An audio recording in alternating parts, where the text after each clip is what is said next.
Hello बच्चों, let's see the question.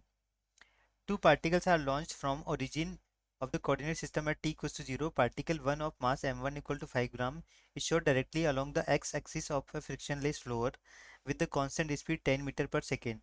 Particle 2 of mass m2 equals to 3 gram is shot with a velocity of magnitude 20 meter per second at an upward angle such that it always stays directly above the particle 1. In unit vector notation, what are the velocity of center of mass when center of mass reaches the h max? तो यहाँ पे question में हमको given है कि दो particle हैं. एक पार्टिकल को हमने हॉरिजॉन्टली एक्सेलरेट करवाया है with a velocity of 10 metre per second. दूसरा पार्टिकल प्रोजेक्टाइल मोशन कर रहा है. इस तरह से कि दोनों पार्टिकल हमेशा एक दूसरे के ऊपर या नीचे ही रहते हैं. तो ये सिस्टम की तरह काम करेगा हमारा. तो मान लेते हैं कि ये पार्टिकल ये यहाँ कहीं जाके इस तरह से आ जाता है पार्टिकल 2, और ये पार्टिकल 1 क्या जस्ट इसके नीचे ही होगा. तो पार्टिकल 2 की वेलोसिटी क्या जाएगी, एक्स डायरेक्शन में दोनों की वेलोसिटी क्या रहेगी, सेम रहेगी. तभी जाके ये दोनों सेम एक ही अलाइनमेंट में रह पाएंगे. तो वो भी कितनी होगी, पार्टिकल 1 के इक्वल 10 मीटर पर सेकेंड.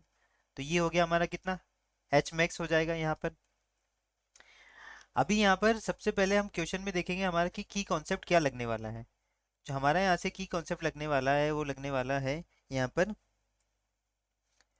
पर acceleration due to gravity and maximum height in a projectile. तो यहाँ पे पार्टिकल 1 क्या रहेगा हमारा, इस तरह से कांस्टेंट मूव करेगा. तो पार्टिकल 1 में तो कोई भी काइनेटिक एनर्जी का चेंज नहीं होगा. लेकिन पार्टिकल 2 अगर यहाँ से यहाँ तक जा रहा है तो उसमें क्या होगा, चेंज इन काइनेटिक एनर्जी हो जाएगा यहाँ से. तो यहाँ से जो हमारा जो सिस्टम है, सिस्टम किस तरह से काम करेगा कि मान लेते हैं कि ये पार्टिकल 1 यहाँ था और कुछ टाइम बाद ये पार्टिकल कहाँ पहुँच रहा है हमारा, यहाँ पहुँच जाएगा.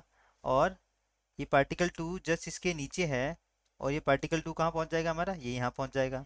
तो यहाँ कहीं क्या हो जाएगा, सेंटर ऑफ मास हो जाएगा. हमको क्या फाइंड आउट करना है, velocity of centre of mass यहाँ पे फाइंड आउट करना है. तो यहाँ से velocity of centre of mass अगर फाइंड आउट करेंगे तो वेलोसिटी जो होगी सेंटर ऑफ मास की वो क्या हो जाएगी हमारी यहाँ पे, वो हो जाएगी m2g अपॉन क्या हो जाएगा, m टोटल हो जाएगा. तो यहाँ पे x डायरेक्शन में दोनों की वेलोसिटी क्या है, सेम है. लेकिन इसकी वर्टिकल डायरेक्शन में वेलोसिटी क्या है, जो सेंटर ऑफ मास है जब ये यहाँ पहुंचेगा तो इसकी वेलोसिटी क्या होगी, यहाँ पे डाउनवर्ड डायरेक्शन में होगी.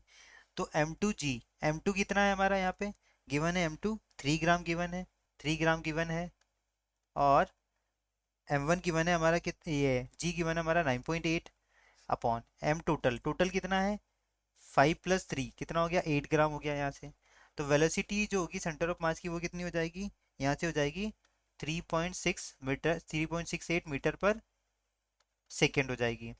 अब डायरेक्शन हम देखते हैं यहाँ पे, तो ये क्या है, नेगेटिव एक्स एक्सिस में जा रहा है, नेगेटिव वाई एक्सिस में जा रहा है, नेगेटिव वाई एक्सिस में जा रहा है.